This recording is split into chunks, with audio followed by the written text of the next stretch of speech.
It's a powerful life and death drama captured accidentally on home video. In the middle of her high school volleyball game, Claire Crawford's heart suddenly stops. They call this sudden cardiac death. Yeah, that is so scary. Claire is a rare survivor thanks to what happened next. The Fox medical team's Beth Gallivan is here now with more of Claire's story. Sudden cardiac death. Yeah, that is so scary. Claire is a rare survivor thanks to what happened next. The Fox medical team's Beth Gallivan is here now with more of Claire's story. Beth? And Sine and Tom, it is really hard for Claire and her parents to watch this video, but they're sharing it publicly to show people how important it is to get trained in CPR and to know how to use an AED. Claire had experienced shoulder pain for a couple of years, but her doctors never suspected her heart, and no one expected this.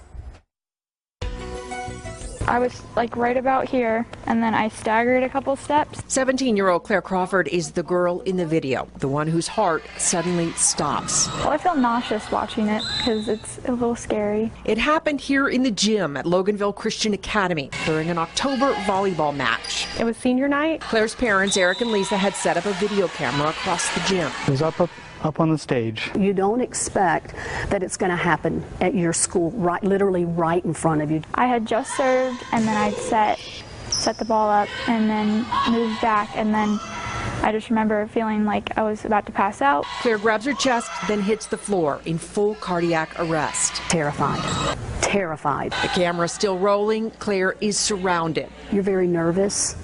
You're not sure what to do. You're not sure what you're seeing. Julie Sermons, a school administrator and member of Loganville Christian Academy's Code Blue team, trained in CPR by Children's Healthcare of Atlanta, sprang into action, helped by an athletic trainer and a parent who also knows CPR. Claire had lost all signs of life. She wasn't breathing. We couldn't find a pulse. She did not look like there was any life to her.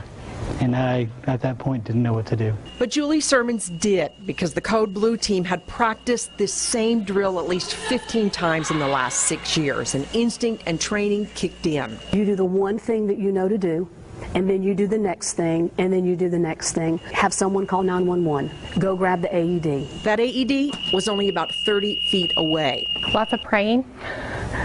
Lots of, panic and praying. You hear a lot of noise. The machine is constantly telling you what to do. It was telling her to shock, which Julie and I kind of looked at each other, and then she pushed it. And just like that, 4.5 minutes after they lost Claire, they get her back. I woke up to one of the ladies in my face that had been giving me mouth-to-mouth, and the AED machine was like shouting CPR, CPR, and the alarm was going off. Claire's heart, which tests later revealed had 3 severe blockages, had slipped into a fatal irregular rhythm known as ventricular fibrillation, or VFib. And it's a rhythm that can only be corrected by a shock, so if I'd gone down and they hadn't had the AED, CPR would not have been enough to bring me back. I would have had to wait for the ambulance. Walton County EMS got there quickly in about 11 minutes. By that time, Claire was already sitting up and talking. She underwent a triple bypass, then surgery to put in an internal defibrillator. I was just blessed to be in a place where it could be treated.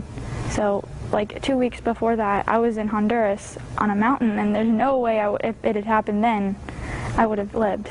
And this week, Children's Healthcare of Atlanta shared the video of Claire's AED save on its Facebook page. In the first 2 days, it's been viewed 7 million times. One of the comments that sticks out are, why would any school not have one of these? And Loganville Christian has 3 stationary AEDs and 2 travel ones that go with their sports teams. They were all paid for with grants. Children's Healthcare of Atlanta's Project Save trains schools in how to respond to emergencies just like this one.